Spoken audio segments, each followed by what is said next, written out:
আমাদের জাতীয় বিশ্ববিদ্যালয় একটি পাবলিক বিশ্ববিদ্যালয় হলেও এটি একটি এখন ব্যবসায়ী পরিণত হয়েছে। এটা এখন ব্যবসা বিশ্ববিদ্যালয় বলা যায়। জাতীয় বিশ্ববিদ্যালয়ে একটি খাতা পুনর্মূল্যায়ন করার জন্য যে 1200 টাকা নিচ্ছে, 1200 টাকা, এটা আসলে কতটা যৌক্তিক? একটা খাতা এটা দেখার জন্য আপনাকে যদি আবার 1200 টাকা দিতে হয়, তাহলে এর চেয়ে খারাপ আর কি বলা যায়? এখানে কোনো পরীক্ষা নাই, জাস্ট ওই খাতাটা খুলে নাম্বারগুলো যোগ করা।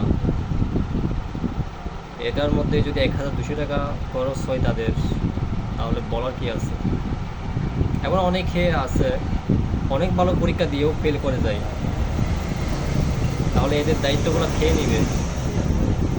জাতীয় জাতীয় বিশ্ববিদ্যালয়ে পড়া মানে কি তাদের কাছে অনেক টাকা? আসলে এই জাতীয় বিশ্ববিদ্যালয় কখনোই শুধরাবে না।